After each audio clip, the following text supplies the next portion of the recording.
Yesterday, the Buffalo Bills made a flurry of moves to get back under the salary cap.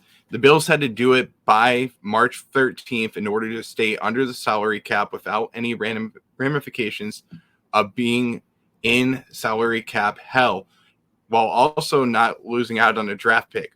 We'll talk about that along with a resign or let walk series that is beginning after about a month of a hiatus. I do apologize about that hiatus, everyone, but we had a lot that we were going through in that month. We'll talk about this and more today on the Go Bills podcast.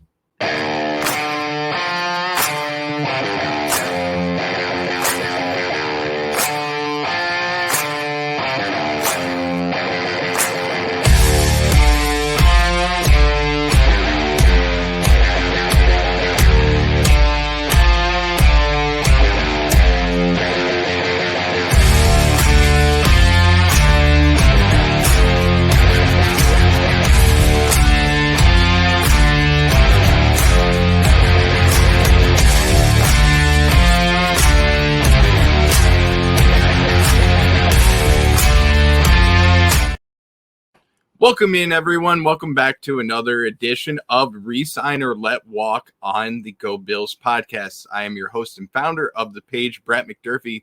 Glad to be with you on this beautiful Thursday evening that we get to talk about Buffalo Bills football.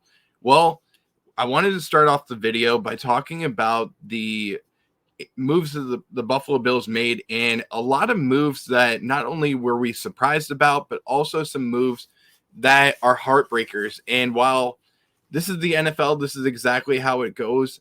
This is not exactly what we were expecting. Some veterans that were on the team for many years that are going to be leaving the Buffalo Bills, and they're going to be in jerseys that are going to be unrecognizable for us Bills fans.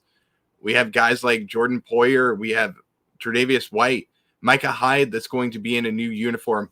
While Micah Hyde was not released, he is going to be a free agent. So the secondary of the Buffalo Bills is going to be significantly different next year.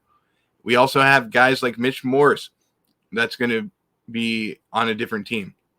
You have Deontay Hardy, Naheem Hines, and many others that we get to talk about as well.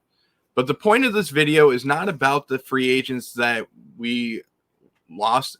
It's not about the players that we just released or anything like that. This is about resign or let walk. So let's start with our free agents that we do have on our team that are becoming free agents. Let's talk about them, not the guys that we've released. Let's start off the video with the resign or let walk, and let's talk about the secondary of the Buffalo Bills.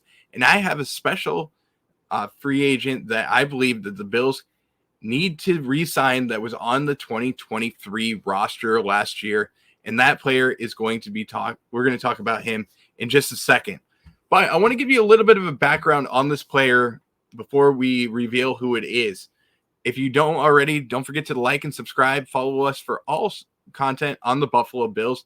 We will be going live more often. We apologize for the bit of a hiatus. We had a lot of stuff that was going on, my honeymoon, as well as some other things that we had to deal with without a little bit of content, but we are back better than ever, and we are going to bring you more content throughout the week leading up to the draft as well as free agency. So click that notification bell, subscribe to the Go Bills podcast, and make sure that you are staying up to date with all of our upcoming shows. We will have combinations of shows with guys like the Nickel City Mafia and the Red, White, and Bills coming up this week. But let's talk about this player that we are going to reveal in just a couple of minutes. This player was a cornerback for the Buffalo Bills, 7th round pick in the 2020 NFL draft.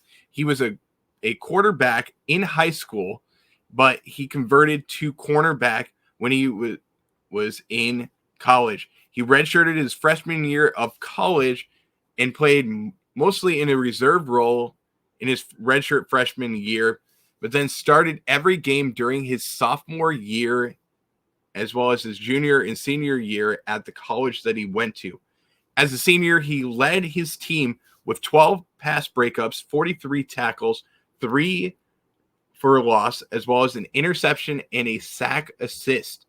After his senior season, he was named the second team All Atlantic Coast Conference Player of the Year, and took part in the Senior Bowl in 2020.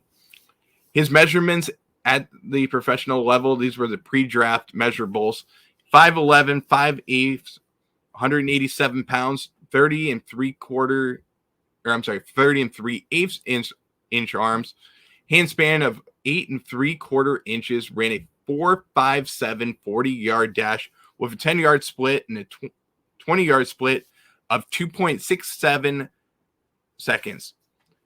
His 20-yard shuttle, 4.27 seconds, as well as his 3-cone drill of 7.07 seconds. Vertical jump of 35 inches, broad jump of 10 feet 2 inches.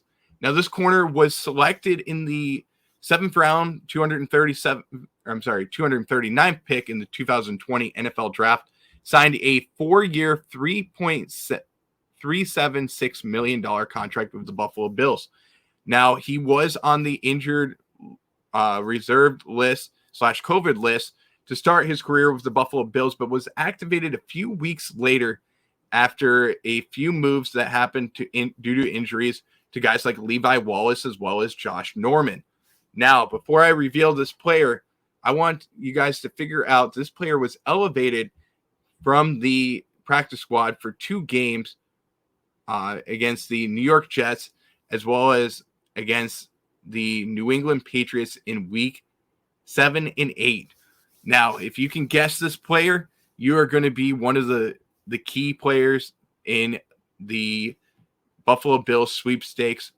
And if you are a Bills Mafia member, you'll know who it is. We are talking about our boy, Dane Jackson, who played for the University of Pittsburgh.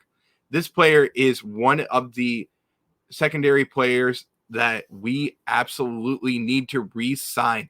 He is a big name, big focal point in his career. He is looking at about $3.1 million according to Spot Track annual revenue that he would represent. Now, this number is exactly what Buffalo needs. They need somebody that can come in on a short-term deal that's not going to command so much money, but can solidify the secondary for the Buffalo Bills.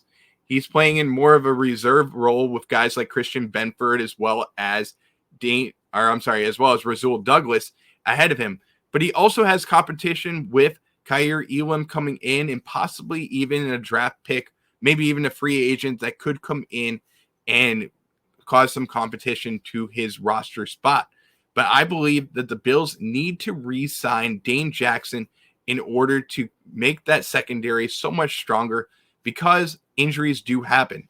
Now, over the last couple of years for the Buffalo Bills, if you look at their number one cornerbacks, it's been Tre'Davious White, Rasul Douglas. It's been a combination of Levi Wallace slipping in there as well. But we've also saw Christian Benford come in as well. Now, we've had a lot of injuries to our cornerback position, and we have to make sure that we solidify it by having 3 to 4 guys that can stay healthy. If you remember last year, we had guys like Rasul Douglas injured. We had Taron Johnson injured for a significant amount of time. We also had Tre'Davious White injured. Christian Benford was injured as well. So, I mean, all 4 guys that we're talking about here were injured. So this is the key focal point for the Buffalo Bills to make sure that they are signing a key player to their roster and keeping him on that roster as well. Now, let's go through Dane Jackson's career in Buffalo. We started off with him on the practice squad for the 2020 season. He was mostly on the practice squad, but was elevated for a number of games, as well as in the playoffs. He was elevated for the 2 games in the 2020 season, being the game against Baltimore in the AFC championship, the AFC divisional round, and then the AFC championship game against the Kansas City Chiefs. He was reverted back to the practice squad after each game, but on January 26, 2021, he signed a reserve features role with the Buffalo Bills.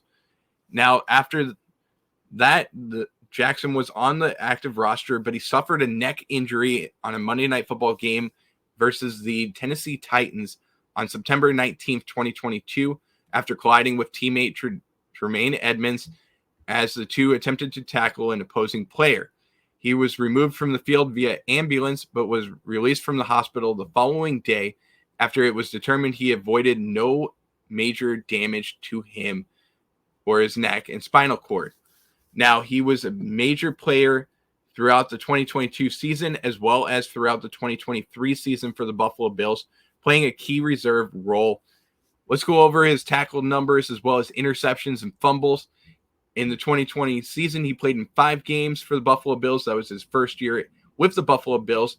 13 solo tackles, 2 assists, combining for 15 tackles, 1 tackle for loss throughout his career.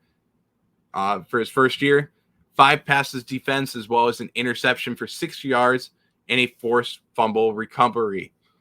His second year with the Buffalo Bills, having played 17 games in that season, he started 6 games, 41 combined tackles for 6 passes defense, no interceptions, no fumbles recovered. The next year, which was the 2022 season, playing in 15 games after having an injury to his neck, he missed a couple of games.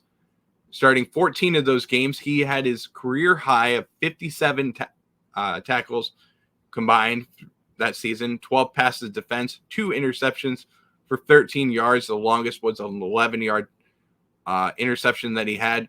0 forced fumbles or recovered throughout that season. Then his last season, this was the 2023 season, 10 games that he played in, 6 starts, 36 combined tackles, along with 31 for solo with 5 assisted. He had 4 passes defense, so a little bit lower than the number that he had the previous years, but he did not start as many games or play in as many games for the Buffalo Bills. But overall, in the postseason, he has been a pretty much the guy that you can rely on, playing in 4 games overall throughout his career, starting 3 of those games. He did have 10 combined tackles in the playoffs in 2021, 4 in the 2022 playoffs, did not play in the 2023 playoffs, 1 tackle for loss in the 2021 playoffs, none in the 2023 playoffs, but he did have 1 pass defense in the 2022 playoffs as well. Now, why would I re-sign Dane Jackson? For me, it comes down to the money. I think you can get him on a small town discount deal. I think he would fit very well for the Buffalo Bills and what they need to make and bring in. They are looking for guys that have a lot of talent. He has friends on the team in DeMar Hamlin. I think he would fit very well, keeping up that secondary role, as well as playing a major role in the special teams role that is so important to the Bills. With Matthew Smiley, I think he would represent very well for what the Bills need to do. So this is a major re-sign for me if I am Brandon Beane and the Buffalo Bills. I'm going to lock in Dane Jackson at that $3 million. I think he would fit very well for the team. And I know there's a lot of players that are on the free agent market, but I believe that Dane Jackson is only going to get better. He has been playing good throughout his career, but I think they can ascend to the next level, especially with a new player coming in and a new coach coming in for the Buffalo Bills as their secondary coach for this year. And I think that that's going to play a major role in how the Buffalo Bills are going to utilize Dane Jackson next year. Bills are one of those teams that rely so heavily on the nickel formation, and I believe that this is a game and a move that the Bills can make to be able to not only make their defense just better, but I think they'll make their defense evolve into an elite level. Now, the Bills did go after a new secondary coach this season. I am going to make sure that I have the the coach that they did go after. I'm going to pull him up in just a second. It was Jamil Adai, that came over from the University of Miami, and he is going to be playing more of a role for the Buffalo Bills and being more aggressive with the cornerbacks. And I believe that this is a move that is so important for the Bills, especially after Butler leaves the Bills after being in the top 5 for so many years. but it's time for a new, maybe a new fresh face in the coaching world for the Bills. Don't forget to like, subscribe, follow us on all social media. You can find us on YouTube, Instagram, Facebook, TikTok, Twitter, as well as Threads. But you can also find us on our website, gobillspodcast.com. Click on over to the website. You can find all of our upcoming shows that we will have throughout the week. Also, don't forget to comment on this video and let us know your thoughts on whether we should re-sign or let walk Dane Jackson, as well as so many other members of the secondary of the Buffalo Bills. We'll have a new episode of Resign or Let Walk coming up tomorrow on the Go Bills podcast, but we will also have more shows coming up this week. We will have the first episode of the 2024 offseason for the Red, White, and Ruthless. So that show will be with Sean Kula from the Red, White, and Bills, as well as maybe a few other guest appearances throughout the week from guys like Jake Poyer, maybe even another guy coming in for the Sunday sit-down series on Go Bills podcast on YouTube. We'll see you next time for another edition of the Go Bills podcast. But until then, Go Bills.